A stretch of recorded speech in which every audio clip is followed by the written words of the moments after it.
So, what's the single hardest battle you'll ever have to fight? Well, according to the poet E. Cummings, it's the battle to be nobody but yourself. In this explainer, we're going to dive into his timeless advice on exactly how to win it. It seems like such a simple question, right? Who are you, really? But man, this question has been echoing for centuries, challenging philosophers, artists, and, well, every single one of us. The philosopher Friedrich Nietzsche, he really hit the nail on the head here. He's reminding us that this journey of self-discovery, it's a solo mission. It's a fundamental part of what it means to be human. Every single generation feels this pressure to conform, right? We all tend to think, oh, it's so much tougher now than it's ever been. And while that feeling might be timeless, our modern world, it definitely brings some brand new challenges to the table. Just think about it for a second. Our world is a never-ending stream of feedback. It's basically this giant ecosystem that constantly rewards you for agreeing with the crowd and kind of punishes you for stepping out of the line. It makes being truly different, being yourself, a monumental task. So, in a world like that, where do we even look for a guide? Well, let's turn to the poet E. Cummings. This guy wasn't just an artist. He was like a master of nonconformity. And Cummings is the perfect mentor for this because he didn't just write about it, he actually lived it. He hated fear, he shattered artistic traditions, and he took a ton of heat for it, all without ever compromising who he was. Now, all this powerful advice, it actually comes from a short piece he wrote for a small newspaper. It was called A Poet's Advice to Students, and it's where he really laid out his whole philosophy on life, art, and just having some integrity. All right, let's get into his first big idea. And hey, don't worry if you're not a poet. Cummings is using that word to mean anyone who is trying to live a real, authentic, courageous life. His starting point seems almost too simple. A poet is somebody who feels. But don't let that fool you. His entire philosophy really hinges on that one super powerful word, feels. And this is where he draws a line in the sand.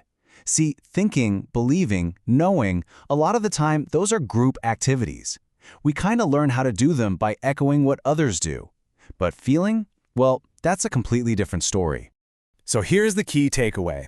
The moment you truly feel something, you are absolutely singular. You are nobody but yourself. Feeling is the purest, most undiluted expression of your unique, individual self. Okay, so if feeling is the key, how in the world do we actually do it in a society that's constantly pushing us to conform? This is where Cummings lays out the battle that's ahead of us. Because to be nobody but yourself, you've got to understand you are up against this huge, massive force.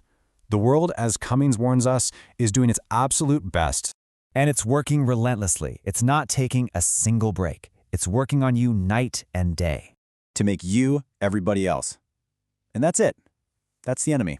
That's the constant pressure that you're always up against. So his advice is pretty straightforward. First, you have to consciously choose to fight what he calls the hardest battle which any human being can fight. And second, once you start that fight, you can never, ever stop. And this fight, it demands an absolutely relentless work ethic. To express your true, feeling self requires an amount of effort that most people can't even begin to imagine, because being original is infinitely harder than just repeating what the crowd says. So just how hard is this battle really? I mean, what does winning even look like?